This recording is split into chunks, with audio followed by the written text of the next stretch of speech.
কি মজা কি মজা, ফুচকাওয়ালা আসছে। এই বাচ্চাগুলো, তোমাদের কাছে টাকা আছে?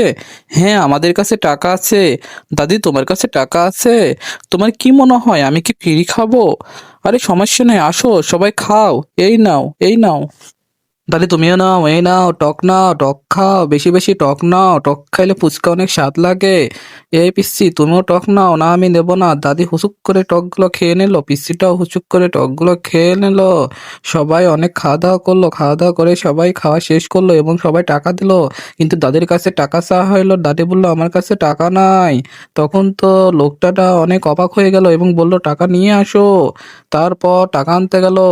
ফুচকালাটা অপেক্ষা করছে, কিন্তু দাদির এখনো কোনো খবর নেই। দাদি কখন আসবে? এরপর এক মহিলার সাথে দেখা হলো, বলল যে এই বাসার এক মুরব্বী আছে, সে ফুচকা খাইছে, টাকা দেয়নি।